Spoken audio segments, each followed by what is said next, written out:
Museum is actually was the former official residence of His Majesty Yang di-Pertuan Agong and Her Majesty Raja Permaisuri Agong of Malaysia. It was built in 1928 and it was firstly used as the residence of Mr. Chan Wing.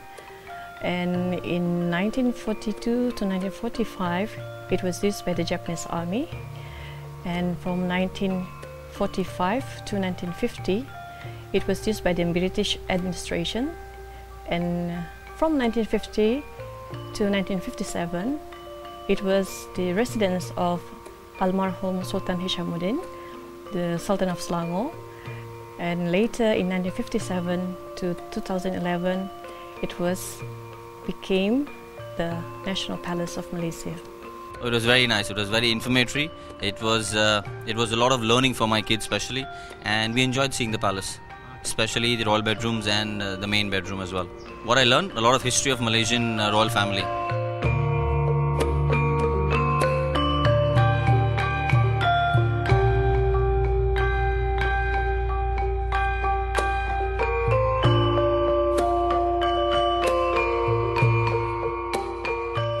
The museum was first opened to the public on the 1st February 2013, and now we have been receiving a lot of tourists coming to our place, and we have received a lot of attention and people start pouring in to our Royal Museum.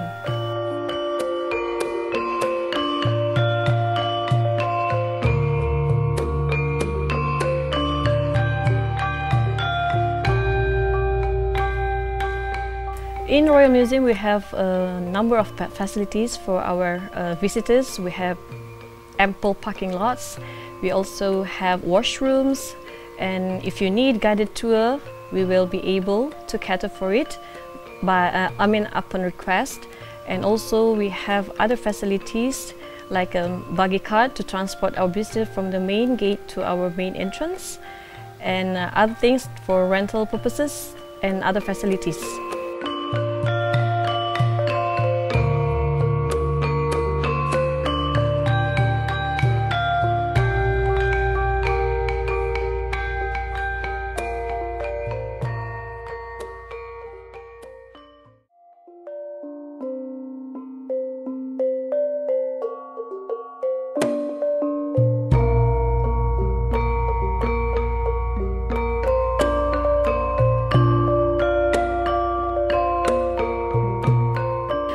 The Royal Museum is within 11.34 hectares of space, and about 60 or 70% of the total space is actually our landscape.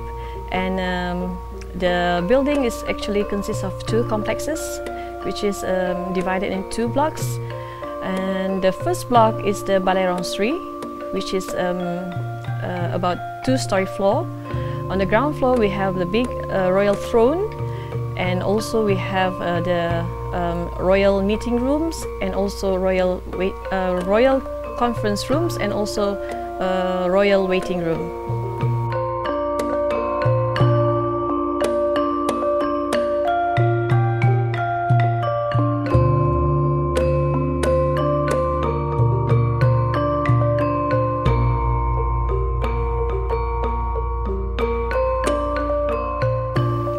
And meanwhile, in the palaces, the National Palace, which was the former residence of His Majesty Yang di-Pertuan Agong and Her Majesty Raja Permaisuri Agong, was actually a 2-story building as well.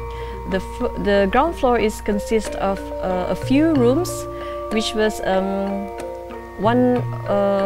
most of them are mainly for the audiences with the ministers, with the ambassadors, and we have about 2 dining rooms, mini cinema rooms, and in the upper rooms is actually dedicated to official and personal spaces of His Majesty and also Her Majesty.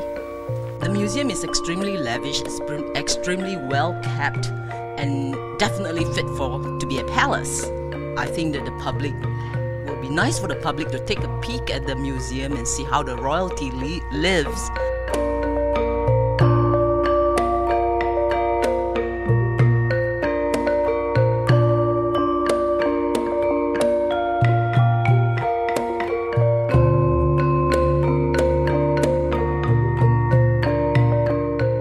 For the outdoors, we also have other facilities which were used formerly by both His Majesty and also Her Majesty, which consist of a swimming pool.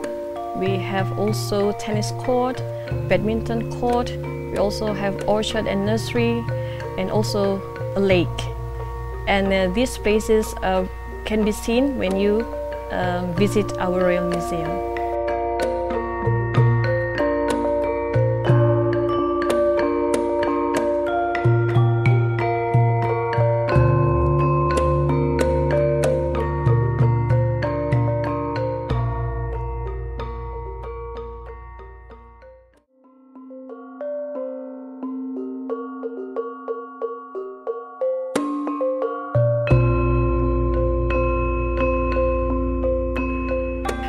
For the services, we have a guided tour, but the visitors have to apply to us so that we can cater for these requests. And also we have coming soon a buggy cart actually to transport our visitors from the main gate to our entrance.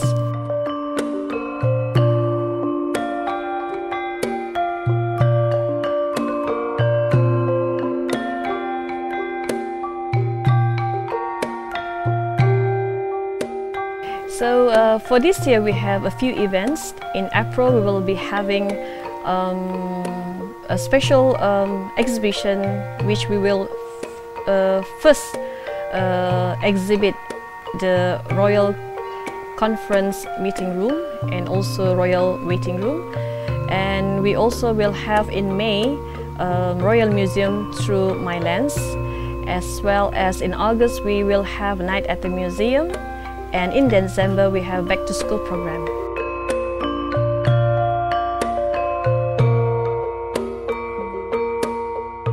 Through our surveys since 2013, we have received a lot of visitors, especially from foreign countries, from China and also Middle East.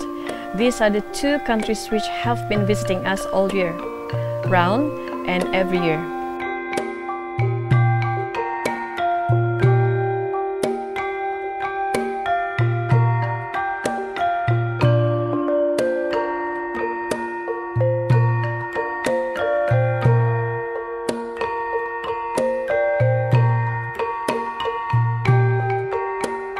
To all of you out there, we really hope that you will come to our museum. We really invite you to come and see the former residence of His Majesty Yang di-Pertuan Agong and Her Majesty Raja Permaisuri Agong, and feel and explore the ambience which was restricted previously, but now we are really open to the public, and enjoy your visit.